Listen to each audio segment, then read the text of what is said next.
sou Thales Faria, publisher do Portal IG, e este é o programa Opinião. Hoje vamos entrevistar o ex-governador de Pernambuco, Eduardo Campos, candidato à presidência da República pelo PSB.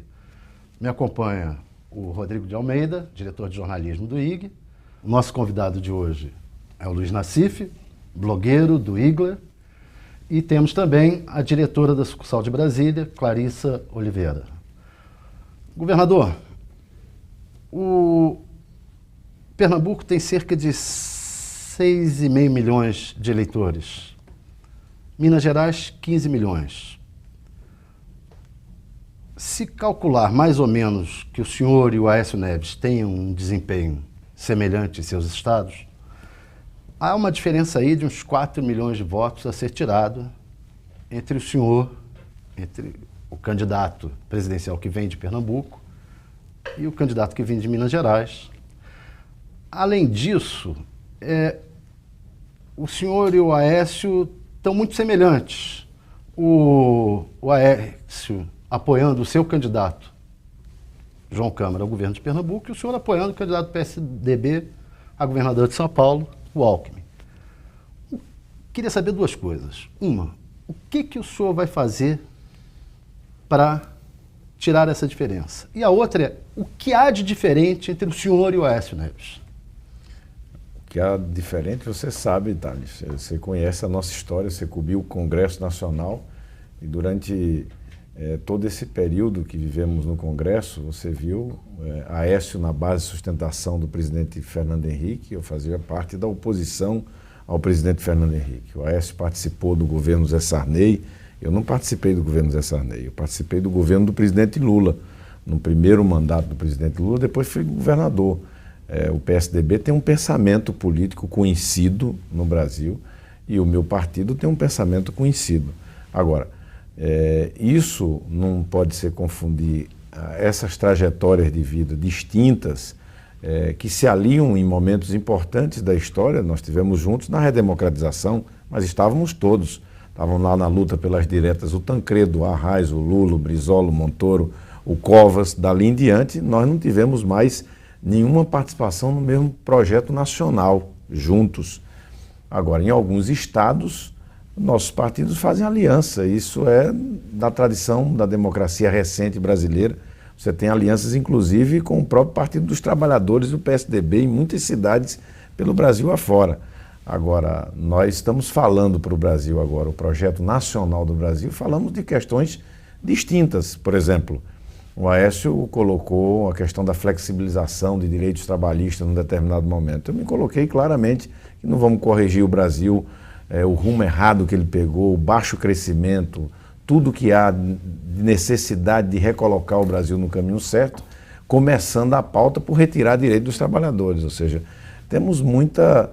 Nesse momento, há um grande esforço de uma parte do PT e do próprio PSDB de fazer um mesmo movimento. O PSDB quer ficar parecido com a gente, né? E o PT quer que a gente fique parecido com o PSDB. Mas o povo sabe que nós somos diferentes, né, pela nossa trajetória, e mais do que isso, é que nós vamos superar essa polarização que há 20 anos comanda o país, cada ano que passa, com menos debate sobre o país real, sobre a economia, sobre a educação, sobre segurança, cada vez mais uma coisa que se assemelha aos velhos coronéis do Nordeste, né, que no final tem as mesmas práticas, quando chega o governo são acompanhados das mesmas forças.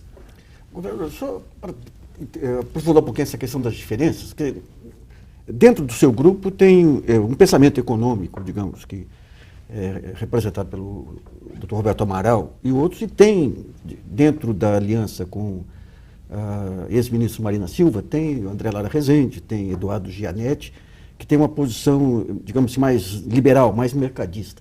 Qual que vai ser a orientação do seu governo em relação a dois pontos específicos, a política econômica e a questão da democracia participativa também? Olha, Nassif, na verdade isso aí não é um privilégio nosso. Se você for ver, na base do Fernando Henrique também tinha essa mesma expressão de diversidade de pensamento.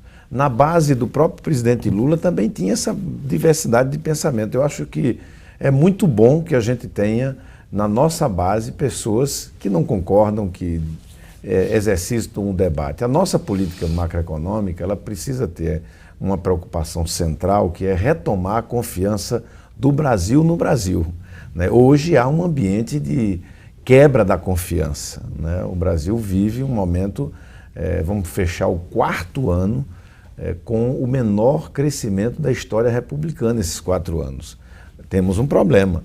Há uma crise internacional de grandes proporções desde 2008, que aconteceu no centro do capitalismo financeiro. Mas olha os países em volta do Brasil. Vê na América Latina, estão crescendo mais do que o Brasil, estão evoluindo mais do que o Brasil. Será que os juros no Chile estão como estão no Brasil? Será que a inflação está como no Brasil? Não. Então nós temos um problema, que é o desafio global, mas temos um desafio local, que vem da falta exatamente de clareza no rumo da macroeconomia brasileira.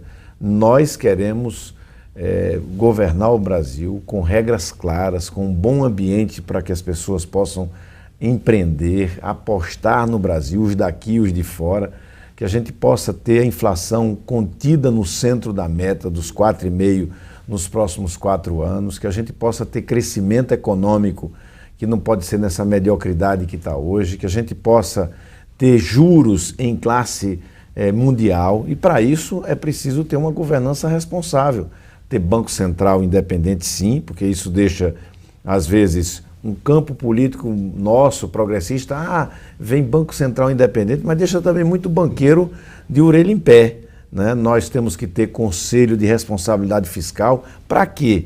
Para ter clareza sobre os números do Brasil.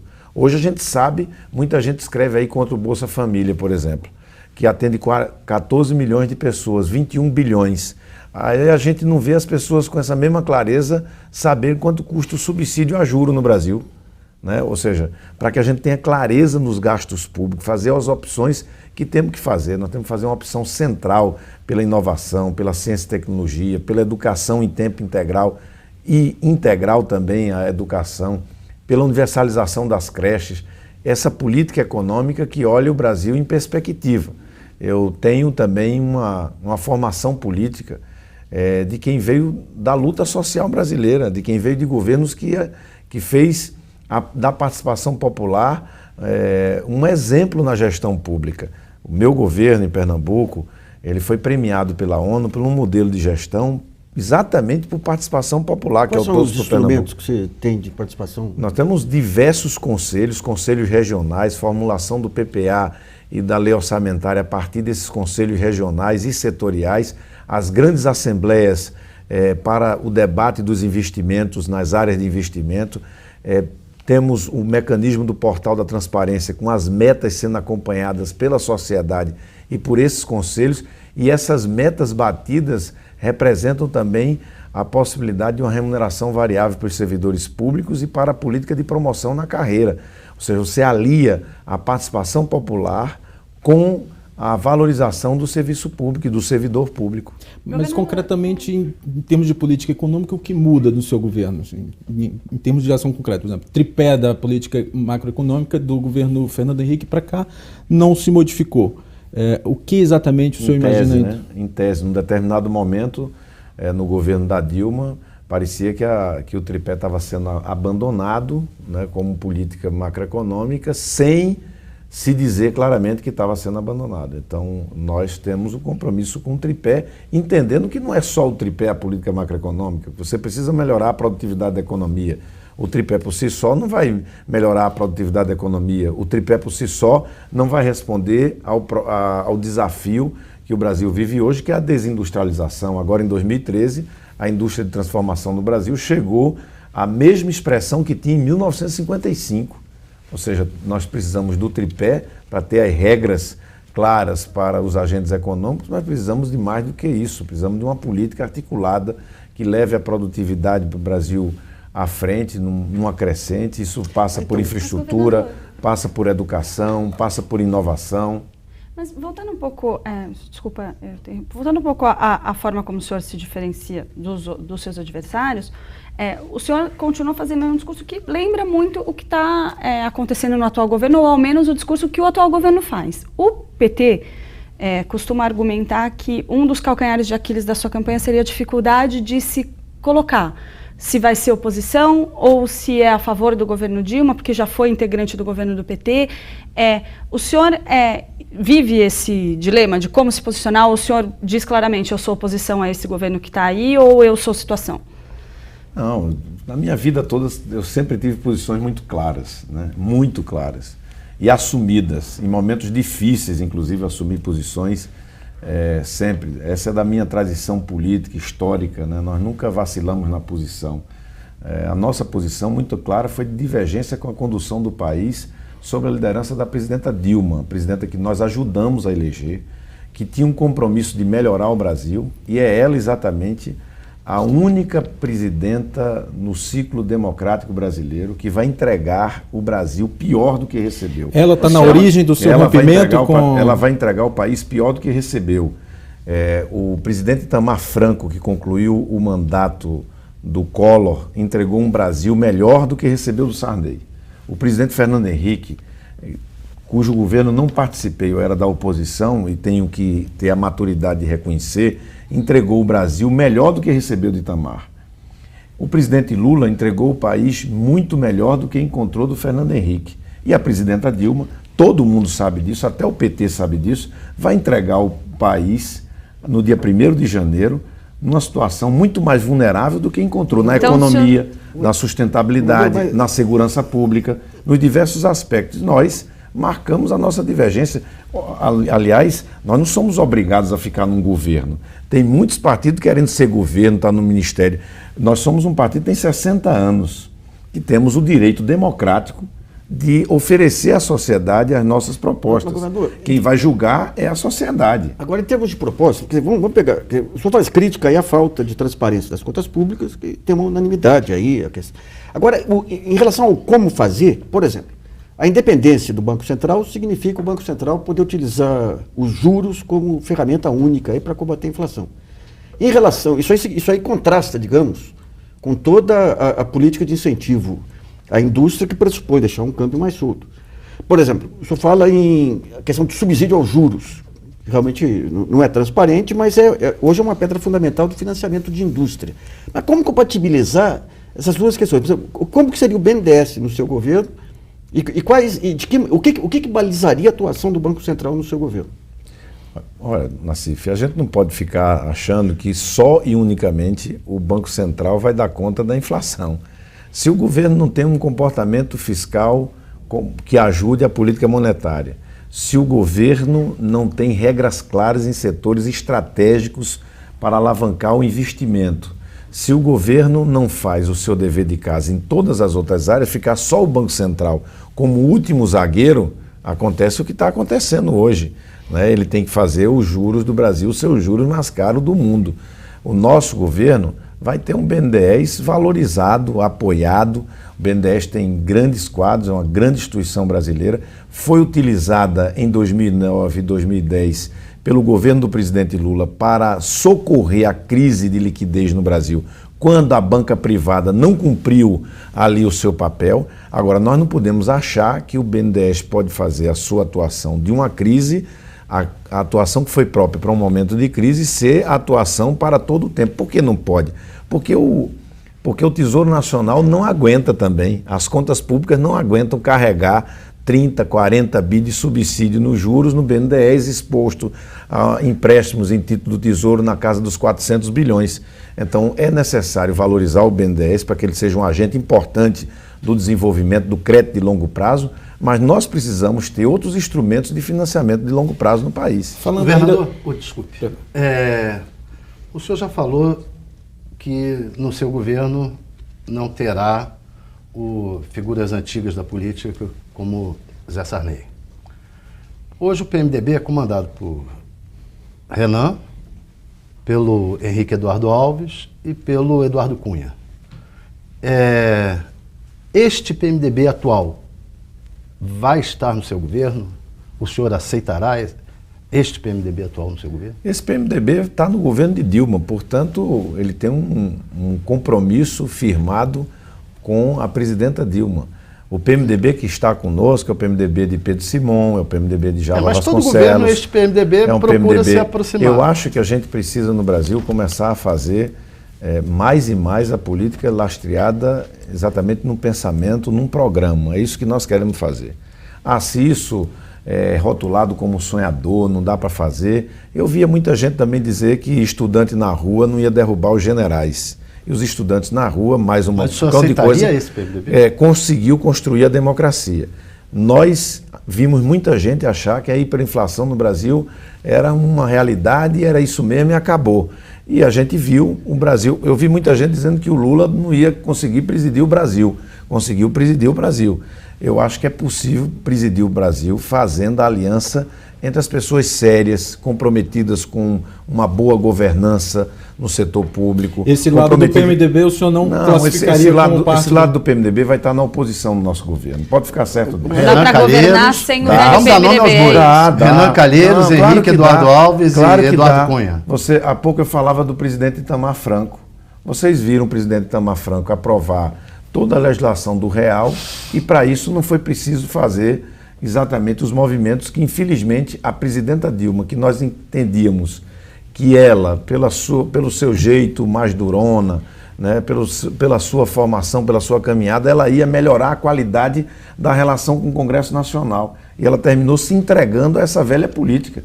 Não é possível que a 7ª economia do mundo, depois de 30 anos de redemocratização, a gente ache que a democracia brasileira tem que ficar de joelhos a uma velha política que constrange todo dia o cidadão que paga imposto, que trabalha muito, que olha para Brasília e não se reconhece. Alguém tem que oferecer ao Brasil. Esse PMDB, o senhor está falando, é Renan Calheiros, só dá nome aos bois. Henrique Eduardo Alves, Eduardo Cunha, essa gente... É o PMDB que está hoje com Dilma, que está lá controlando. É aquele 51%. Esse o senhor não vai aceitar. Aquele 51% que estava da convenção. Né? Nós temos que buscar 50, nós temos que buscar o PMDB de outra tradição, o PMDB da tradição de Pedro Simon, de Java Vasconcelos e de tantos outros. Em termos de modelo de gestão, vamos só primeiro diferenciar que o Estado é muito mais simples do que a complexidade da União. Mas tem algumas experiências suas lá de essa questão dos sistemas de acompanhamento de ações, principalmente a questão da segurança, que acabaram se tornando aí modelo aí até para o governo federal também. Eu queria que rapidamente explicasse o que é aquele modelo de gestão de segurança. Quando eu fui candidato ao governo de Pernambuco, o Estado vivia uma situação semelhante ao que o país vive hoje com essa coisa da violência. O ano passado foram mais de 50 mil pessoas mortas. Não há nenhum conflito no mundo nos últimos 30 anos que tenha vitimado 50 mil pessoas. Nós, no ano passado, perdemos 50 mil pessoas. O governo federal faz o quê? Absolutamente nada de relevante, nada de inovador. Dos de cada 100 reais que se gasta em segurança pública todos os anos, só 13 reais de cada 100 reais, só 13 reais vem da União. A Polícia Federal, que devia estar guarnecendo as nossas fronteiras, em vez de aumentar o seu efetivo, diminuiu em 3 mil. Nunca mais nós noticiamos aqui... A segurança é mais um problema de Estado também, não, né? Nós nunca mais aqui vimos nenhuma ação, né, da Polícia Federal relevante no combate ao narcotráfico, por exemplo. E não há uma política. A política é fugir do assunto. A própria Presidenta da República, né, não assume a liderança de um processo inovador que integre o Pacto Federativo e devolva a paz à sociedade. Nós fizemos isso. Eu fiz isso como governador.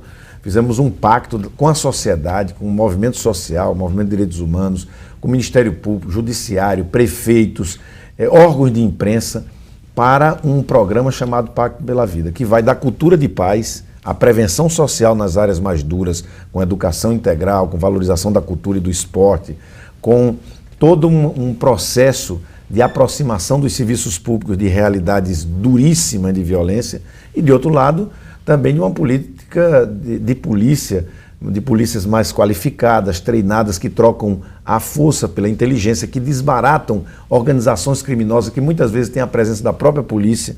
E o que isso fez mudar em termos de indicadores? Isso fez mudar. Nós fomos o único estado da federação que em 7 anos ininterruptamente reduzimos a violência. Nós somos o estado, segundo o mapa da violência, que mais reduziu violência no Brasil. Os dados de 2007 a 2012 são os mais recentes. Comparando todos os estados, nós tivemos a maior redução. Tivemos o prêmio da ONU, um prêmio anual que a ONU dá a 5 programas de excelência na gestão pública. O Pacto pela Vida foi premiado. Temos muito o que fazer, mas é possível sim, com os recursos que se tem, com liderança, com um processo de planejamento, a gente integrar esforços e vencer a criminalidade. Mas, governador, mesmo com todos esses indicadores do seu estado, dentro da sua própria campanha, há uma avaliação de que o Nordeste, que poderia ser a chave para o senhor ir para um segundo turno na eleição, por exemplo, o seu desempenho lá vai ser fortemente prejudicado por estados como o Ceará, por exemplo.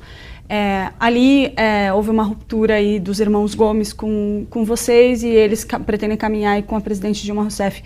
O senhor guarda uma mágoa dos irmãos Gomes, por isso ficou um apêndice ali mal resolvido no Nordeste? Absolutamente. Quem me conhece sabe que coisa que eu não guardo é mágoa. Acho que eles guardam do senhor. Eu acho que eles guardam do senhor, Nem mágoa, nem nada. Nem da De forma presidente. nenhuma. Mas Eu o Ciro respeito costuma guardar mal. Eu respeito a presidenta Dilma como pessoa, como presidente do nosso país, quero fazer com ela um debate qualificado. Isso é do jogo democrático, né? Não é possível que a gente não tenha um direito na democracia de expor. O senhor só acha que ela não é uma boa presidente, só isso? Sim, mas eu tenho esse direito, não só sou eu e muita gente no Brasil, né? 75% do Brasil Governador, quer eu queria mudança. fazer uma... Até muita gente dentro do PT, né? Mas veja bem, a questão do Nordeste é outra. Nós vamos ter no Nordeste um debate que vai se iniciar sobre a sucessão. A eleição nem começou ainda, a campanha. Está próximo no calendário, está longe na cabeça, o debate vai acontecer lá e o Nordeste sente a ausência da presidenta Dilma. Ela teve 11 milhões de votos a mais no Nordeste, dos 12 milhões que fez ela vitoriosa na frente do Serra. E o Nordeste olha assim, cadê a transposição, cadê a Transnordestina, cadê o enfrentamento à questão dos recursos hídricos, cadê as obras viárias importantes, as obras nos portos, das refinarias, ou seja, não tem nada de relevante sendo concluído nesses 4 anos. O senhor falou... nesses 4 anos pela presidenta Dilma. Mas não houve continuidade nas obras do seu estado e do Nordeste em geral? Você noticiou aqui alguma inauguração por exemplo, da Transnordestina, uma obra que chegou a ter 12 mil operários trabalhando nela, que é uma parceria do governo federal com a iniciativa privada. Essa obra praticamente paralisou. O senhor falou da transposição do São Francisco. O senhor é a favor da transposição? A Marina Silva e os ecologistas não defendem muito essa obra. Sim. O senhor... Pelo contrário, Thales, foi exatamente Marina que licenciou a transposição quanto ministra do Meio Ambiente. Mas brigou muito com o governo para que esse licenciamento não brigou, saísse. Não, ela tinha que fazer um licenciamento, Ela foi não é como o governo constrangida. quer, é como as leis mandam.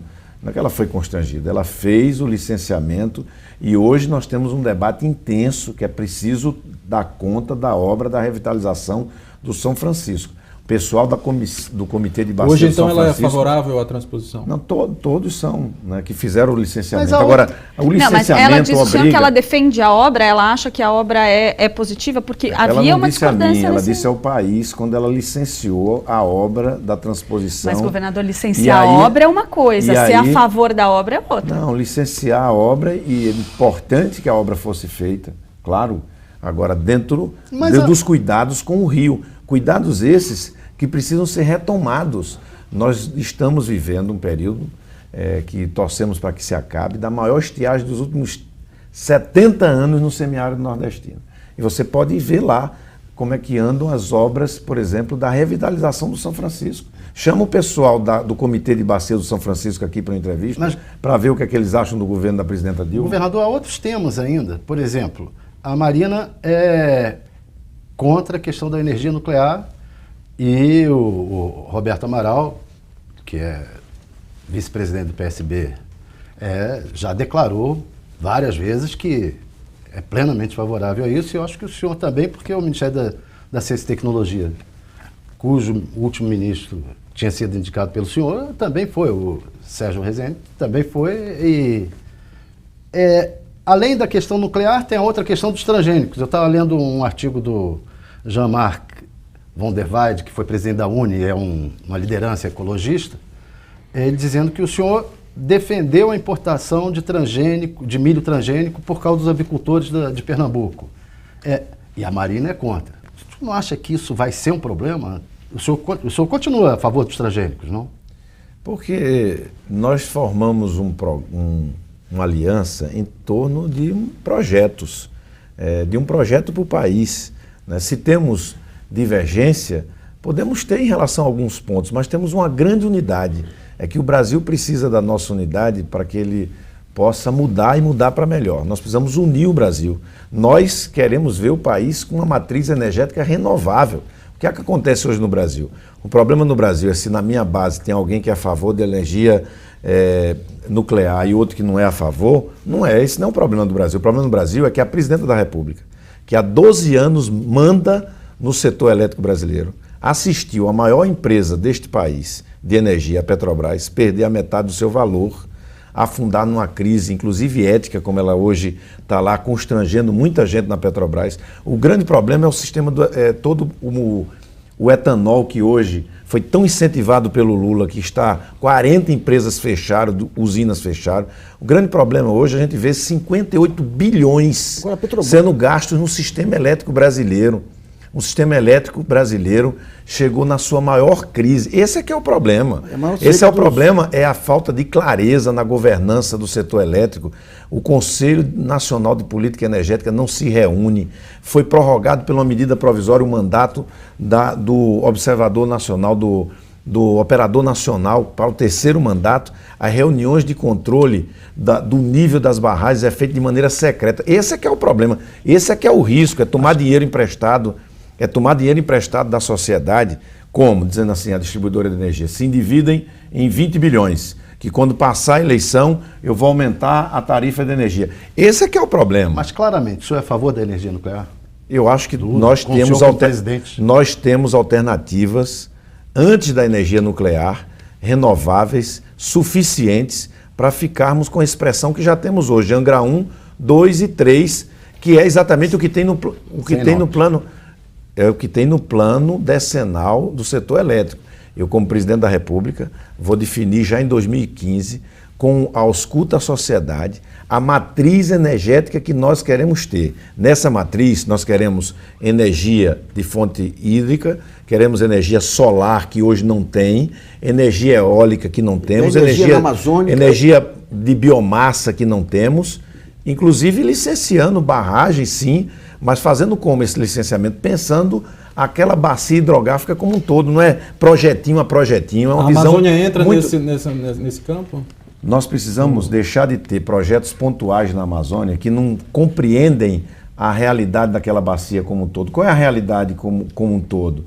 É a questão da população ribeirinha, é a questão dos alagamentos excessivos, por falta de uma visão muitas vezes mais geral. Se pega um projeto único, não se estuda o todo, termina inviabilizando o projeto. O senhor tem feito e fez aqui várias críticas à presidente Dilma. Depois desse xingamento que houve a ela na abertura da Copa, o senhor disse que as pessoas colhem o que plantam. O senhor acha que o xingamento é justificável, ainda que se plante? Mas antes de falar isso, eu tinha dito a seguinte frase, que nós temos numa democracia o direito de aplaudir os que nós achamos que estão fazendo a coisa certa e de vaiar aqueles que a gente acha que está fazendo algo errado. Vaiar agora, nós é uma coisa, xingamento de baixo nível é uma outra. Né? Exatamente, Rodrigo, o que eu disse, que nós, quando conquistamos democracia, foi para respeitar as pessoas. Até as pessoas que a gente não concorda, a gente respeita, expressa a nossa indignação, aplaude os que a gente gosta. Agora, nós não podemos agredir as pessoas, porque divergimos das pessoas. Essa foi minha... Agora, disse logo em seguida que o país vive um mau humor. Vive um mau humor por quê? Só para não colocar... Qual é a responsabilidade da presidenta nisso? Ela tem uma responsabilidade. Ela baixou exatamente muito a intensidade do diálogo nacional, o jeito dela de conversar, de pouca conversa com os movimentos sociais, tudo isso gerou um certo ambiente. Mas não está jogando muita conta nas costas. Vamos pegar a Petrobras, por exemplo. Tem alguns problemas. Paulo Roberto é um problema do governo anterior, Lula. A Dilma não manteve ele. E um outro ponto... né? Manteve durante 2 anos. Como por herança, né? Sim. O outro ponto é o seguinte... Mas assim vai ficar tudo nas costas do Lula. Ela não foi a candidata do Lula, ela não topou ser a candidata do Lula. Então, mas o senhor disse que é contra ela, mas não o Lula. O Lula não levou muitas pessoas que militavam com ela para apoiá-la, inclusive o meu partido, que tinha um então não candidato. dá para diferenciar um Lula bom e uma Dilma ruim assim, fica muito maniqueísta também. Não estou fazendo nenhum maniqueísmo, até porque não sou maniqueísta. Não, então vamos pegar a Mas o senhor é Petrobras, crítico por exemplo. do governo Lula A também, queda da governador? Petrobras se deve a questões objetivas de compressão de tarifas. Isso aí tá. Mas se deve também a um modelo de capitalização da Petrobras e um modelo de partilha do petróleo de Campos, que obriga a Petrobras a fazer um conjunto de investimentos, mas tem um conjunto de contrapartidas interessantes também, que é investimento em educação e tudo. Como que ficaria o modelo de partilha e a Petrobras no seu governo? Tudo isso vai depender muito de como a Petrobras chega até dezembro, certo? Claro. Ela não vai né? desaparecer. Não estou dezembro. dizendo que ela vai desaparecer até dezembro, Com a mas realidade de hoje. ela começou há 3 anos atrás, que era uma empresa que devia 1. Hoje ela deve 4. E tem né? ativos que... Tem ativos que têm perdido, inclusive, na Bolsa tem perdido muita posição esses ativos. Está recuperando. Nós precisamos cuidar da Petrobras, ter um respeito ao planejamento de longo prazo do setor de energia no Brasil, ter na Petrobras um respeito exatamente a seu corpo técnico e funcional, podendo ter uma governança que não é por indicação de partido no balcão da fisiologia, porque aquela empresa é uma empresa importante para a retomada do crescimento econômico brasileiro. E nós vamos discutir a questão dos marcos. Por exemplo, Nassif, você fala, está lá na questão da partilha que o Brasil tem que botar 30% em qualquer investimento novo em campo de exploração. Aquilo era quando a Petrobras valia o que ela valia 3 anos atrás. Hoje, isso se segurar essa posição, você vai ter condições de alavancar esse setor de petróleo, gás e offshore, você vai ter gás necessário para garantir o fornecimento à indústria brasileira. Quer dizer, por isso que eu digo que a gente vai precisar ver com muito cuidado qual é a situação que chega em dezembro a Petrobras. O senhor falou muito Gente, em programas o nosso tempo e tá ideias. acabando, hein? O senhor é socialista? Claro que sou socialista. Eu tenho essa filiação partidária. Todos os meus mandatos foram no Partido Socialista. Que socialismo o senhor defende? Eu acho que nós precisamos ver no Brasil, experimentar no Brasil o que é socialismo hoje, nessas circunstâncias. O senhor é lulista? É lutar por educação integral de qualidade. Qual é a grande causa do socialismo hoje no Brasil? É você acabar com a escola do rico e a escola do pobre. Ou seja, no dia em que você tiver uma escola no Brasil pública de qualidade, e pode ter a privada também de qualidade para quem quiser ir, você estará dando um grande passo rumo ao socialismo nos tempos de hoje. Mas, governador, o senhor é a favor do governo do Lula e não da Dilma? Porque isso ainda está um pouco confuso, sim. Não tem nada confuso. Eu participei do governo do presidente Lula. Né? Mas no o primeiro senhor não vê um mandato, governo de continuidade? No segundo mandato do presidente Lula, ao cabo dele, eu apoiei a sucessora que ele apontou. Ela não deu certo. Não sou eu que estou dizendo isso. Ela não deu certo. Ela frustrou o país. 75% do país quer mudança. Eu tive a coragem de dizer, aqueles com quem eu sempre caminhei, coragem que outros não têm, ficam falando dela não diante das câmaras, mas ficam falando em off com você, a coragem de dizer, está errado e nós não podemos entregar o país mais 4 anos a esse erro. A gente precisava de muito mais tempo, a entrevista está ótima. Muito obrigado, governador. Muito obrigado, Nassif. Muito obrigado, Rodrigo, Clarissa. Este foi mais um programa Opinião. Obrigado a você.